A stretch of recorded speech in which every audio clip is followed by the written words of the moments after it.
Saudi আরবের চোখে বাংলাদেশ হবে আগামীর তেল রপ্তানির হাব। এবার বাংলাদেশকে তেল রপ্তানির হাব বানাতে চায় সৌদি আরব।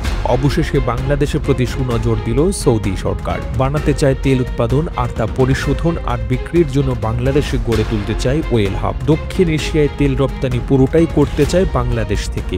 এজন্য তেল পরিশোধনাগার গড়ার আগ্রহ জানিয়েছে সৌদির রাষ্ট্রীয় মালিকানাধীন প্রতিষ্ঠান আরাম। এর মাধ্যমে শুধু জনশক্তি রপ্তানি নয়, বাংলাদেশকে ব্যবসায়িক অংশীদার করার সুযোগ দিচ্ছে মরু এই প্রভাবশালী আর ধনী দেশটি, যা আগামীর বাংলাদেশের জন্য হতে যাচ্ছে একটি বড় সুযোগ। তেল পরিশোধনাগার ছাড়াও নবায়নযোগ্য জ্বালানি, গভীর সমুদ্র বন্দর এবং অন্যান্য খাতেও বড় বিনিয়োগ করতে চায় সৌদি সরকার। সত্যিই কি আগামীর বাংলাদেশ হতে যাচ্ছে তেল রপ্তানির রাজধানী? কেনই বা বাংলাদেশকে বেছে নিল সৌদি আরব, আর এতে কতটা লাভবান হতে যাচ্ছে বাংলাদেশের সরকার? সৌদি আরব বিশ্বের বৃহত্তম জ্বালানি রপ্তানিকারক দেশ।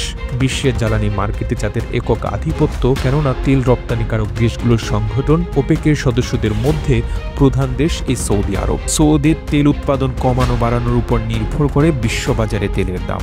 দেশটি বর্তমানে দৈনিক গড়ে 90 লাখ ব্যারেল তেল উৎপাদন করেছে, কিন্তু 2027 সালের মধ্যে তাদের দৈনিক তেল উৎপাদন 1,30,00,000 ব্যারেলে উন্নীত করার পরিকল্পনা রয়েছে। তবে এত বিপুল পরিমাণ তেল পরিশোধনের জন্য তাদের নিজস্ব রিফাইনারিগুলো প্রস্তুত নয়, আর এখানেই তারা বেছে নিয়েছে বাংলাদেশকে।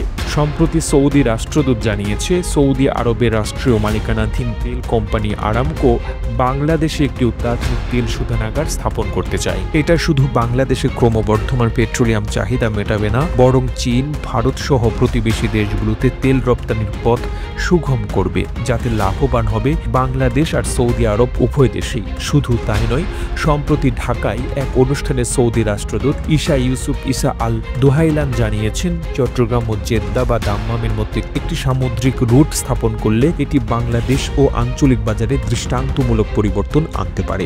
অবশ্যই এটি সৌদির প্রথম প্রস্তাব নয়, অতীতেও এমন প্রস্তাব এসেছে। 2016 থেকে 2018 সালের মধ্যে আরামকোর প্রতিনিধি দল 3 বার তাদের সফর করেছিল, কিন্তু তখনকার সরকার তাদের বিনিয়োগ প্রস্তাব ফিরিয়ে দেয়, যাকে ভুল সিদ্ধান্ত বলে আখ্যায়িত করেছেন বিশেষজ্ঞরা। তবে বর্তমান সরকার সেই ভুলের পুনরাবৃত্তি করতে চায় না, কারণ সৌদি আরব শুধু তেল পরিশোধনাগার নয়, নবায়নযোগ্য জ্বালানি, গভীর সমুদ্র বন্দর এবং অন্যান্য খাতেও বড় বিনিয়োগ করতে চায়, যার জন্য বিনিয়োগের উপযুক্ত পরিবেশ নিশ্চিত করতে চায় বর্তমান সরকার। তবে চ্যালেঞ্জও কম নয়। সৌদি রাষ্ট্রদূত বলেছেন, আমলাতান্ত্রিক জটিলতা এবং দুর্নীতির মতো বাধাগুলোর বিনিয়োগের পথে বড় অন্তরায়। সৌদি আরব এই ধরনের চ্যালেঞ্জ মোকাবেলায় জিরো টলারেন্স নীতি অনুসরণ করে, আর তাতে বাংলাদেশ সরকার সহযোগিতা কামনা করেন তিনি।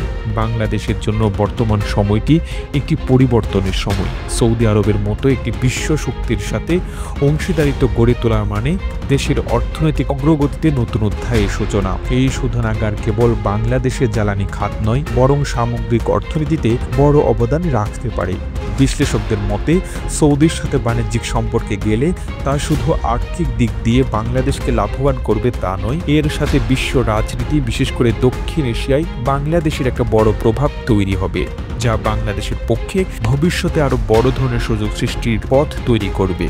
কিন্তু চ্যালেঞ্জ হলো বাংলাদেশ এই সুযোগটা আসলে কতটা কাজে লাগাতে পারবে। প্রতিবেদনটি ভালো লেগে থাকলে আপনার ফেসবুকের টাইমলাইনে এখনই শেয়ার করুন। সেই সঙ্গে বিশ্ব বাংলার ফেসবুক পেজটিকে ফলো করুন ও বিশ্ব বাংলার ইউটিউব চ্যানেলটিকে সাবস্ক্রাইব করুন। আর আপনি বাংলাদেশের কোন জেলা থেকে এই ভিডিওটি দেখছেন আমাদের কমেন্ট করে জানান। আমরা পরবর্তী ভিডিওতে আপনাকে ধন্যবাদ জানাতে ভুলব না।